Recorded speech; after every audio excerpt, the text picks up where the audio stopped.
Of the box, think out of the box, out of the box, out of the box, out of the box, think out of the box, out of the box, out of the box. Welcome to Touch the World Radio Show, the Out of the Box podcast edition. I am your host, Jay Got Soul. You are tuned into episode 9 of the Out of the Box podcast. I am so grateful to everyone that listens to this segment. For those of you that are tuning in for the first time, welcome. You guys are the reason why I work so hard to bring such great content. If you're currently listening, I'd like to ask you all to share this broadcast so we can reach as many people as possible. But before we get started, here's a praise report regarding my niece, Nova Sky McConico. Nova underwent her second procedure this past Friday. According to her doctor, she is doing well and she is recovering. Her doctors has declared Nova strong, just as we have always known. We are eternally grateful for every hand that was on deck with us up until this point. This victory, however, is short term, and this is just the beginning. So we ask you guys to keep us in your prayers. So with that being said, let's have a word of prayer. Dear God, thank you for showing yourself in Nova's situation.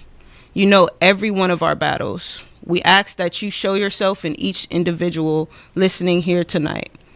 God, thank you for having our guest here with us, Charlie. We ask that you saturate this place with your spirit, and your will be done tonight as we reach the hearts that you assigned us to reach. Thank you for this present moment, and amen. So tonight's topic is already legendary. This topic was borrowed from one of my favorite businesswomen and artists, 3D Nati. So shout out to 3D Nati for the ongoing inspiration. Tonight's guest is musician, singer, and music composer. In my last article, Little Africa Reboot, I noted that African American churches continue to produce high quality music production and talents. Yet there is still little access to predatory free capital for Black-owned institutions to continue developing such brilliant spiritual, educational, artistic, and innovative pioneers. Charlie Burrell is a product of the church and has made a name for himself in the music industry. I'm excited to discuss his journey with you all this evening, so Touch the World family, help me welcome our guest this evening, Charlie Burrell. How y'all doing? All right. So, Charlie, let's get into it. So, where are you from and where you grew up? I'm from Pasadena. Okay. My parents are from Compton. I was born in L.A. Dope. Okay. And so, can you tell us a little bit about yourself? Who is Charlie? I'm a musician, a father, a husband. I love sports. Mm-hmm. Just a regular kid from Pasadena. I look at myself as just, I like to create. Dope. I'm just a creator. Dope. And you're a dope one at that. Thank so you. that's awesome. Okay, so this is my favorite part. I like to talk about how we met. Okay. And so I want to share with you how I remember meeting you. Okay. All right. So my first meeting of you was, of course, you're married to Aiden's mother. So I was away at college when you guys first got married and when you first had Aiden. So when I came back, I was coming to you guys' house, hanging out a little bit and stuff like that. And I will always see you come in from the studio or you come home from the studio. And the only thing I see you do is pick up that guitar and just keep on playing. Like, I'd never seen you without a guitar. So I thought that was dope because I think that you're the most consistent person that I've seen, as far as doing what you love and just continuing to do it and don't let nothing stop you. So that's how I remember meeting you. Wow. Yeah. How do you remember meeting me though? I don't remember. I just, because I was, like you said, I was so busy just creating. Yeah. So I thought we met at the church. Okay. Mm-hmm. When I'm not creating, I just don't feel good. I gotta create. Yeah. There's always something in my head that I feel like I gotta get out. Dope. And your catalog, I was listening to it just before we got here, and I'm like, this is so soulful. Like, I love the way that you put everything into your music. Like, I could tell that that's where you shine. Like, that's where you put your messages out. You don't do too much talking, but you go put it in your music. Yep. All right, y'all. So we have an interesting talk for you guys tonight, but in the meantime, we want to take our first break, and we want you to hear this song by Charlie Burrell. It's titled "Walking the Streets of Love." So y'all check this out.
Bring your youth, family, friends to Hip Hop Church LA Outreach Ministry.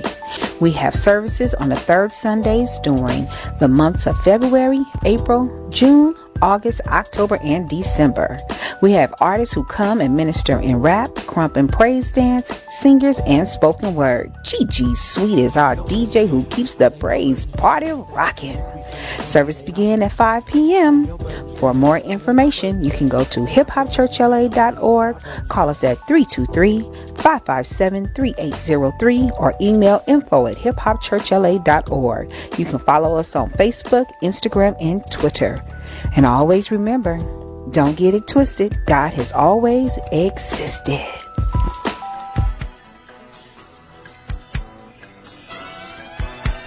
You are tuned in to Touch the World Radio Show, episode 9 of the Out of the Box Podcast Edition. We are joined in studio with special guest Charlie Burrell. So Charlie, when did you first learn to play the guitar? It's crazy. I always say 10, but I went to Tijuana a long time ago, and I won a little guitar, so I got the concept. But I would say like 10 is when I was able to like play it every day. So I started when I was 10. Okay, and so that was like the beginning of everything? Did you start writing songs and start doing that, or like? I say the beginning, everything was even younger than that, because my family, my grandfather had a church out to Denton called Hillside, and everybody played and sang. I played the drums, started off playing the drums, and then I sang. I sang first. I actually was like, everybody wanted me to sing solos in church for the Sunshine Band and stuff like that. And then that kind of had my mind just prepared for music. Dope. And then at 10, I started taking my guitar to church, and then just keep going to church every Sunday. It got repetitive, and then start getting serious after that. I love the fact that it starts in the church. So like I said in the beginning, like I wrote an article called Little Africa Reboot. And so in this article, it's talking about like how things got to this point as far as our community goes, but it also details how the black church, how, you know, that was the main business that stayed open even throughout, Facts. you know, all of the racism and all that kind of stuff. And so that's where a lot of us got our talents, you know, because when I was a kid, it was choir, you know what I'm saying, dance practice. They always kept us in something with music, you know, and I didn't pick it up for real until now. But I'm like, I was doing that back then, you know, and it all starts from the church. And I'm like, we got to get back to using the church, using our businesses, and using everything to create this situation where we have our structure, you know, and spend within that structure, you know, and that's where the whole Black Money Matters thing come from too, because it's like, yeah, everybody has an idea of religion, but that's not what the church is. You know what I'm saying? So we're trying to figure out a way to bring it all together, because we've been doing it wrong for a long time. You know what I'm saying? So I think that's super dope that started in the church. So you said you learned to sing in church too? Yeah. Okay. I mean, that's all I knew. What other instruments you playing? Drums, bass, guitar. When I'm doing my tracks, I just play everything really till I can't, and then I'll call somebody else. Okay, so you played with Kaylon Hallman before, right? Yeah, he was the first person I had on the show, which I thought it was dope because he mentioned you. You know, and I brought him on because I was talking about the same thing. Like I had this idea, I think it was about 3 or 4 years ago, and he was working at Planet Fitness at that time. So I'm like, you know, I started listening to his music, and I'm like, this guy is dope. You know, super dope. And then we talked about where it led to and where it started, and I was like, okay, that's what I'm writing about now. So I was like, I got to get you on the podcast. I didn't have a podcast at that time. And then we created the podcast, and he came through. So I think that's super fire. Let's see.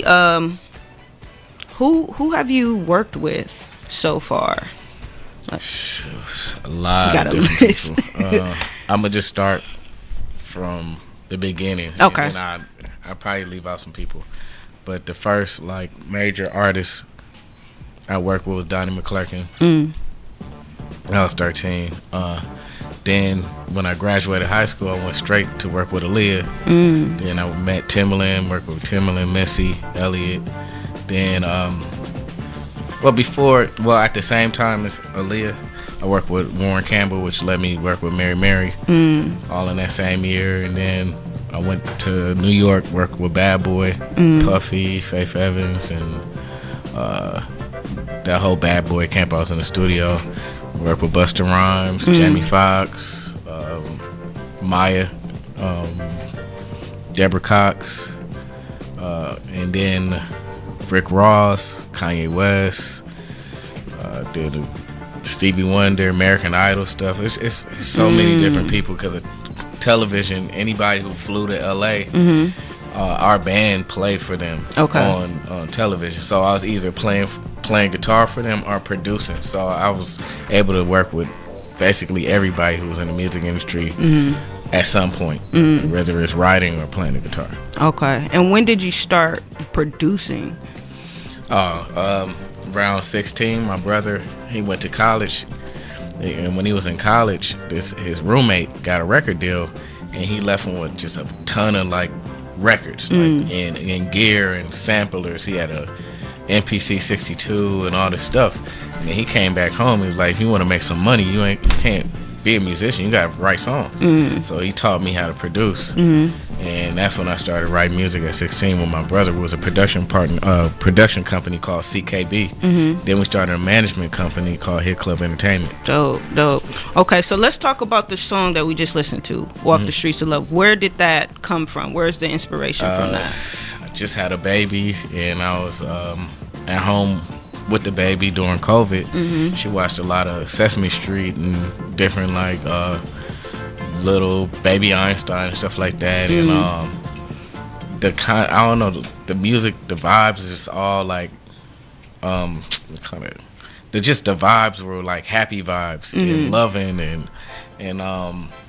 boppy. Like that's like a song you can do the bop to. Okay. So and then I'm saying when I get back outside because of COVID, I'm gonna walk the streets of love. I'm gonna spread love everywhere I go. So dope. Okay. So when you're inspired, like what inspires you to create? Like what's the first thing that you think of and you just like, oh, I gotta do something?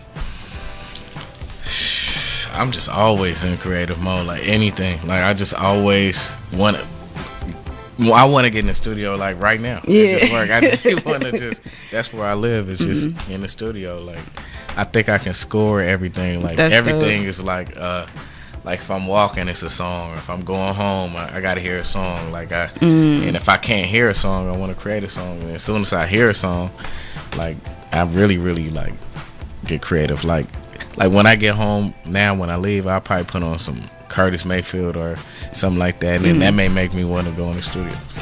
That's dope. I'm just now getting feeling like creating. So I just started doing a couple things with music, and I'm I'm starting to feel that way that you're talking about. Like, yeah, I want to do this all the time. I don't have a studio to go to all the time, but I'm like, I want to do this again. Like, because it's really a good feeling to get what you have to say out without having to go and talk about it or and somebody not really understanding. Like if they hear the song, they can either vibe to it or not. So that's super dope. All right, y'all, so we're gonna take our second break. We'll be right back with Charlie. So y'all listen to this song called Favorite Girl by Charlie Burrell. We'll be right back.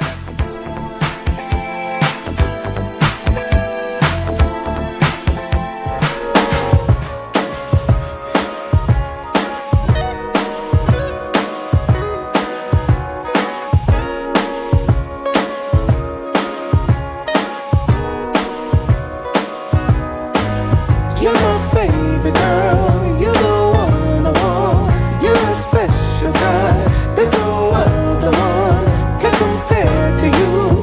Yeah, we'll make it through. You make me feel so good. You're my favorite girl, you're the one I want. Ain't no one compare. You know who you are, shining like a star, hanging in the sky. You make me feel so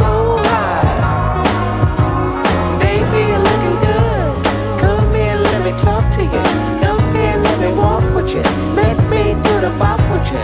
Get this party started. Dance with me all night. Please don't let me go. Let's go home, it's getting late. Nah, I'm just kidding.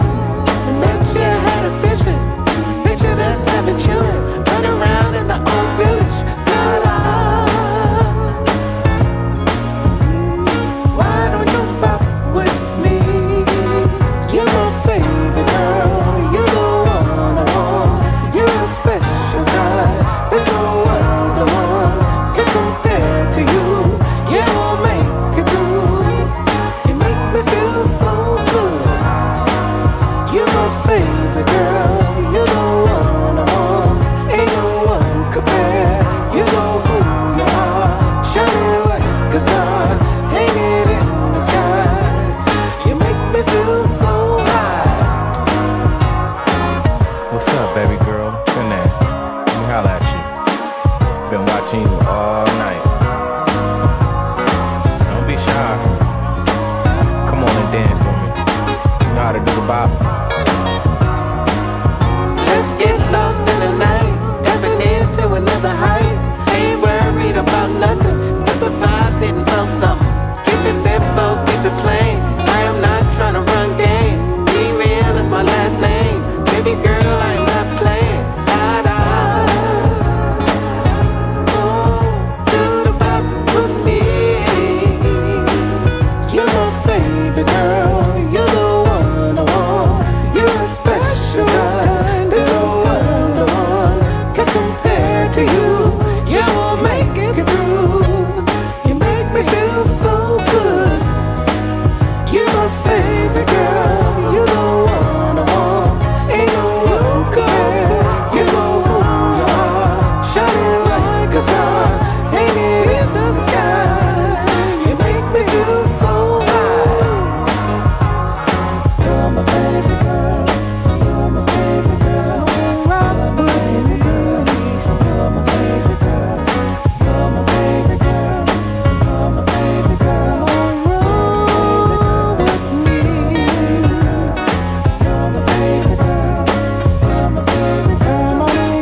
Touch the World radio show. In case you're just joining us, we are joined in studio with special guest Charlie Burrell.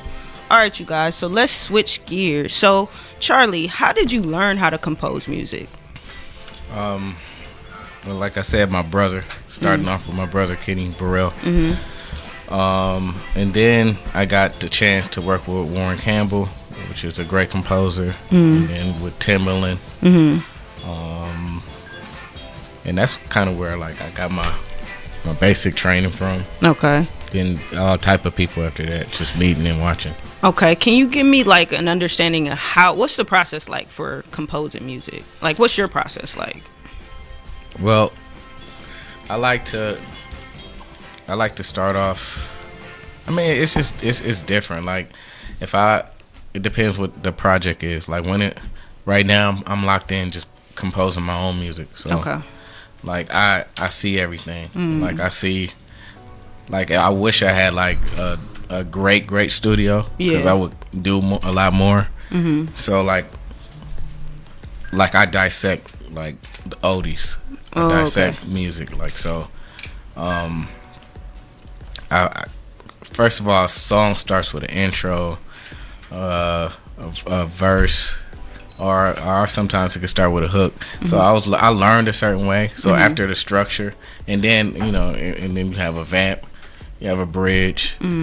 After I get all that, I've been on. That's basic training stuff. So now I just go by feel, and then when I like have a start, like where I have like a basic melody and a song structure, then I start adding color. Like I'll be like, okay, strings can go right there, and I want my strings to do this. I want to, that might lighten it up, or I want piano to be right here. I want a choir right here. It depends on whatever the mood is. Okay. Like, you know what I mean? Those two songs, that's the mood I was in. I was in a boppy mood. So I composed a bop. I wanted the bass and the drums to kind of shuffle. Got you. And, I wanted more. I wish I had an orchestra on it. But that's how it started. It just starts with, like, just a vision.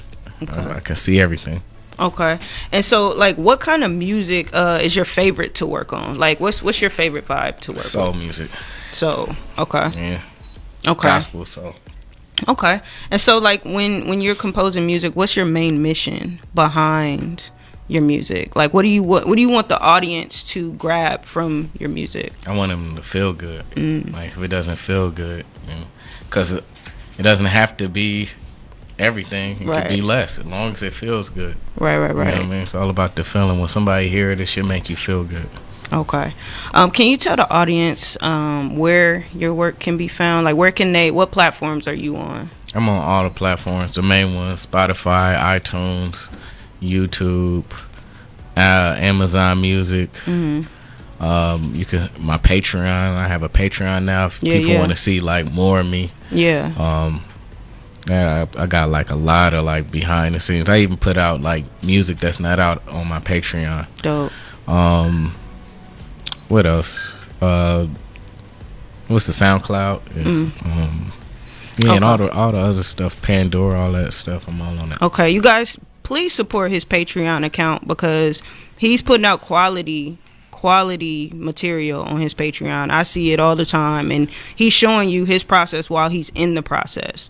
So you guys get to see everything we're talking about here tonight, and it'd be dope if you guys can support him because he's been doing this for a long time, and now he's doing it for himself. And so it's not always easy to do it for yourself as it is for doing it for other artists. So y'all tap into that. So are you working on any important projects right now? Yeah, I just worked with this last project, this lady named Marissa from The Voice. She is an amazing vocalist. We're almost done with her EP. What else I just do? I get to forgetting. Oh yeah, I just did the Bring It On Home song with BJ. Oh yeah, that's BJ fire, Morton. guys. That one's fire. And we just finished that. Oh yeah, I have a song with Leela James coming out as well.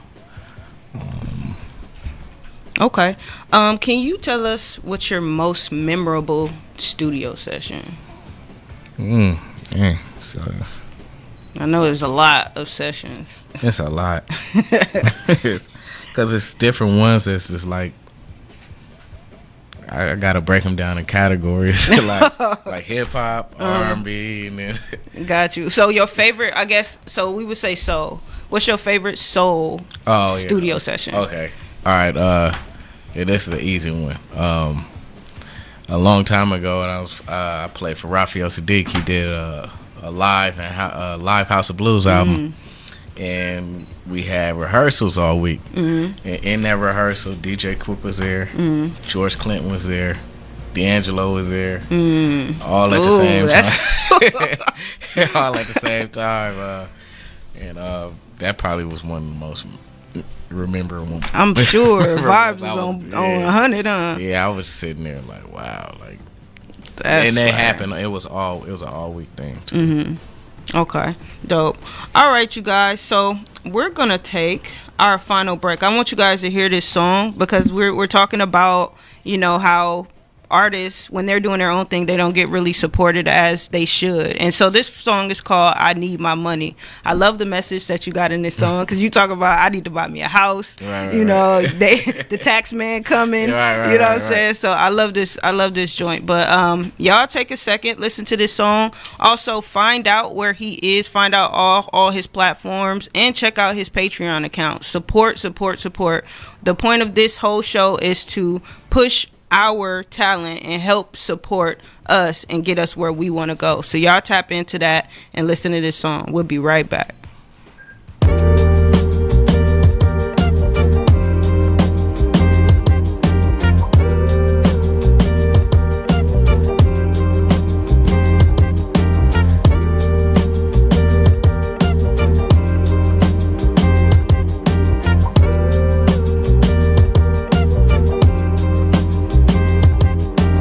I need my money. I came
is Lady Eva J.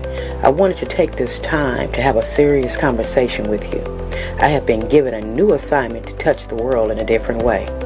Our lives have all been shifted in this recent pandemic, and we have lost family, friends, and loved ones. Here's the hard part. No one wants to talk about being insured. Well, my new assignment is to educate families on how to financially invest in themselves while also making sure they're covered correctly when God calls them home. Do you have life insurance? Do you know what you really have?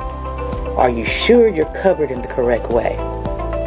Have you invested so you don't have to pay life insurance your whole life? Yes, I said your whole life. Well, let's talk about it. Let's make sure our families don't have to find money to lay us to rest. Call me at 323-494-9585. Once again, that's 323-942-9585. And let's have a brief conversation about it. After all, I'm here to serve you. This is Lady Eva J, and I'm out. You are tuned in to Touch the World Radio Show, episode 9 of the Out of the Box Podcast Edition. We are joined in studio with special guest Charlie Burrell. All right, Charlie, so can you tell us who inspires you? Shoot, my kids, my son Aiden,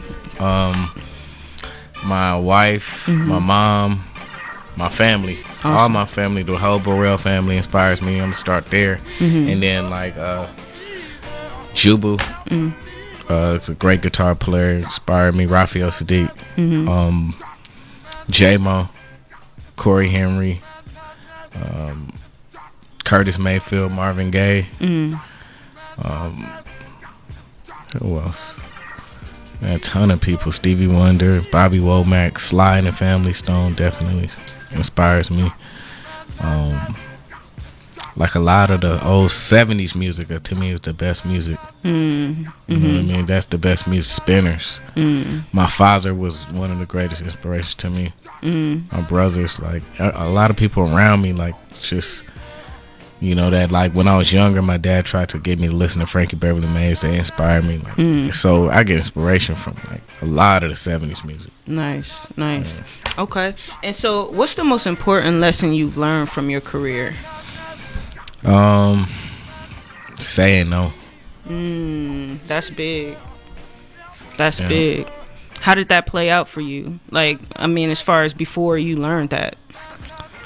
Before I learned it, I was working and doing a lot of stuff, but I was getting used a lot. It's a lot of stuff that I'm a part of that, you know, nobody would know. I didn't get credit for. It's like a waste of time. But when you start saying no, they gotta come correct. Like I like everything in an email, like straightforward. Like I want my check before I get there. Now, right. You know what I mean? Instead of just, hey man, come through. We at the studio. Nah, I'm not doing that anymore. Yeah, I made a lot of people rich for no reason. Dope. And that's the thing about your team, because that's who I corresponded with, and they were so efficient. I was so excited. I'm like, oh yeah, episode 9 gonna be fire because you guys are on your stuff. But that's a lesson that you had to learn from, you know, playing and doing all this stuff, and then you finally like, nah, I'm gonna do my own thing. Yeah, that's dope. For real. Yeah, that's big too. And when I do it like this, you know, I'm doing my own thing, but I'm still working with other people. Right. That last project,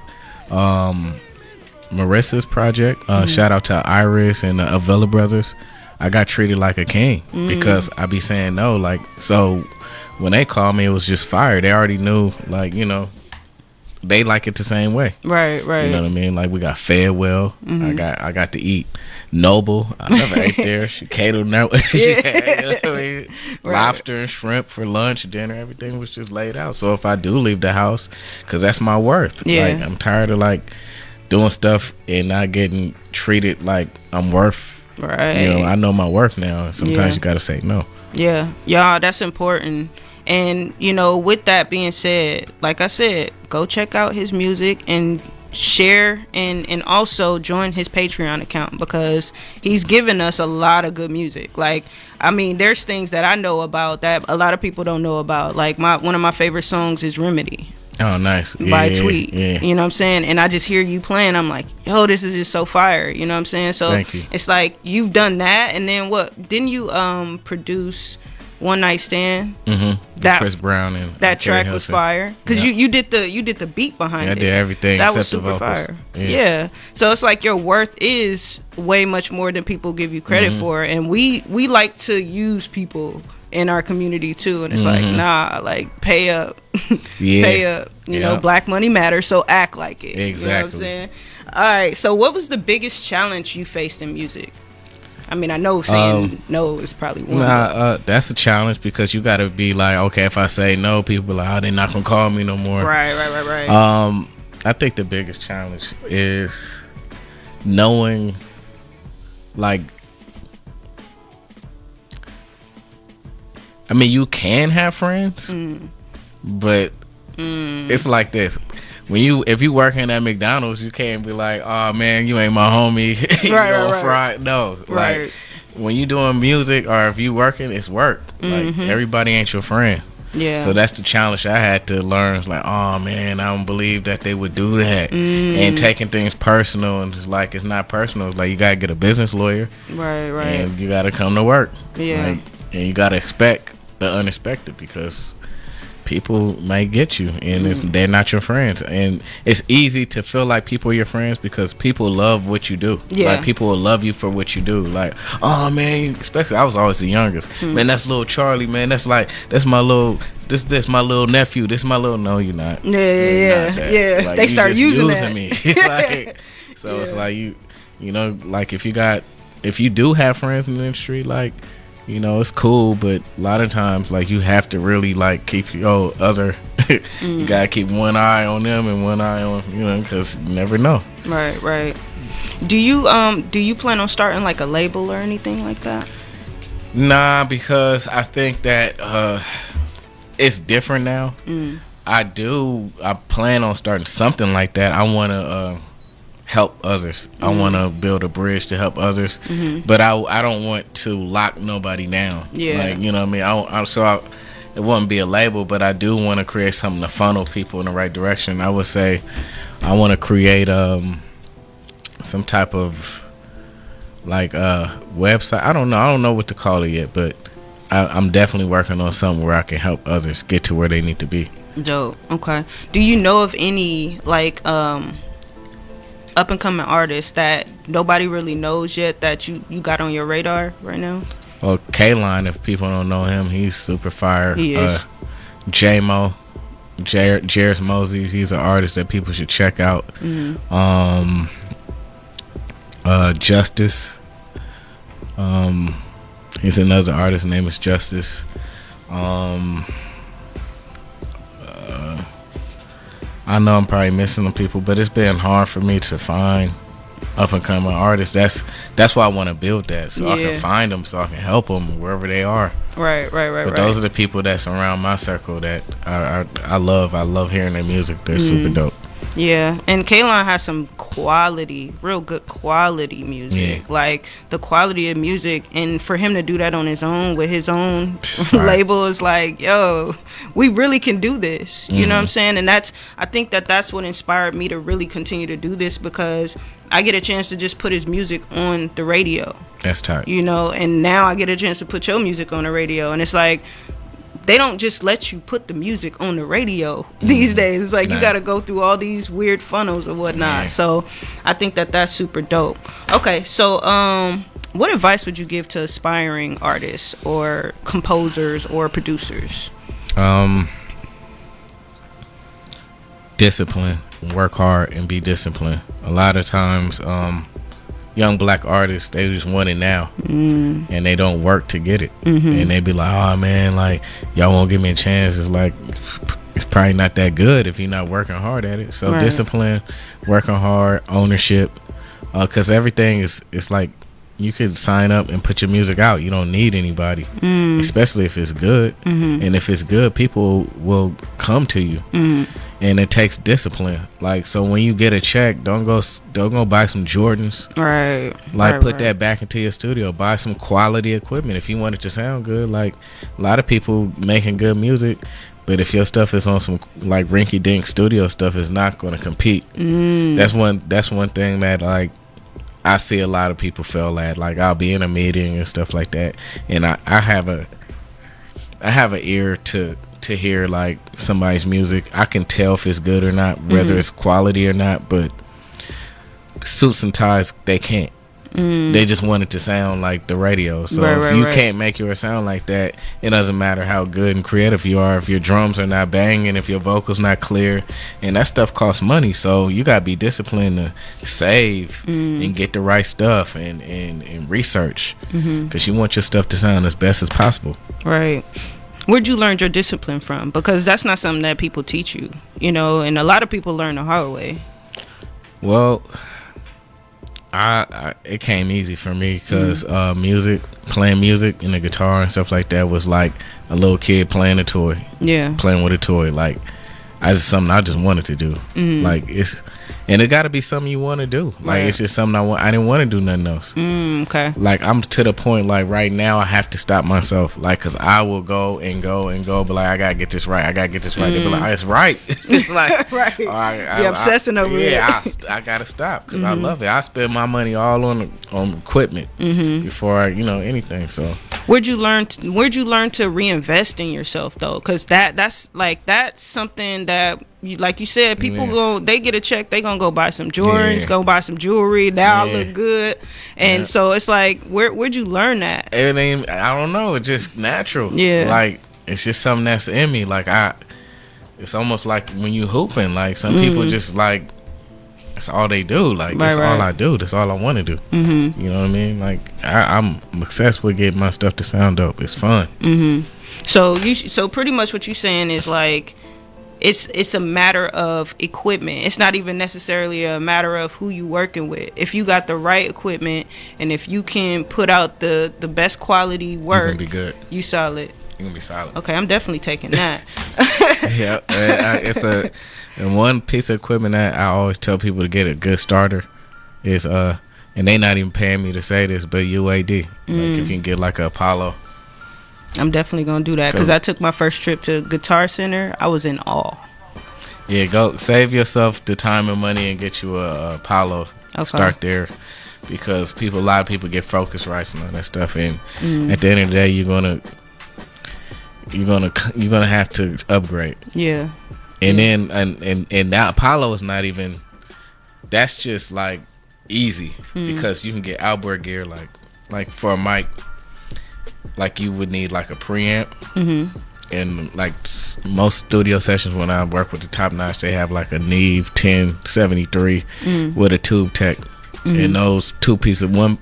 The Neve is about $4,000, and the tube tech is about $4,000. Okay, by itself. So it's like, but with the UAD, you can get that in what do you call it? You can get that in software. Okay, but it's close to it. Ain't that, but it's kind of close. It get kind of close. So when you're doing your vocals, it might sound like you're gonna be like, "Ooh, I sound clean." Versus trying to record and be like, "Man, I gotta get it mixed." And you can't get something that sounds bad. You can't make something that's recorded bad sound good. It has to sound good recorded. Okay, so save yourself a lot of time. Dope. Okay, so last question. Again, can you tell everybody where they can find you on, like your Instagram, your Facebook, and then what platforms are you on as far as where they can find your music? I'm usually on Instagram all the time. If you want to talk to me, I'm gonna start getting more on Facebook now because I don't know why I stopped getting on Facebook. I'm gonna get back more on Facebook, but you can find me on Spotify. I'm there a lot. Y'all can help me push the song Walk the Streets. It's almost at 1 million streams. Please help me get that to 1 million streams. Got it. Apple Music, YouTube, Patreon. I'm gonna say that again. I'm gonna be putting unreleased music out on Patreon, SoundCloud, Amazon Music, and basically every streaming platform I'm on. Okay, Tidal, because that's my favorite one. I'm definitely on Tidal. Okay. All right, y'all. So y'all tap in with that. Make sure you go and check him out. Support his Patreon. Please support his Patreon because he needs to get paid for his work. He needs his money because he comes to work on time, okay? Shout out to my mom. Hey, Mom, I love you. Patricia Burrell. Happy Mother's Day. Happy Mother's Day, Mom. All right, you guys. So we're going to wrap the show up this evening. Thank you all for tuning in to our show with our in-studio guest, Charlie Burrell. I hope you enjoyed the show. Before we head out, don't forget to check out my website at jgotso.com. We have so much valuable content for you to check out. We also have merch for you to check out as well, which serves as a reminder that Black money matters, so act like it. But before we go, please get caught up on episodes 1 through 9 on our YouTube page at the handle jgotsoul. So y'all tap into that. But you guys, until next time, I will be in studio on June 6th. You never know who we're going to have in the studio next. So y'all be sure to tune in, and you have a great evening. We are out. Peace.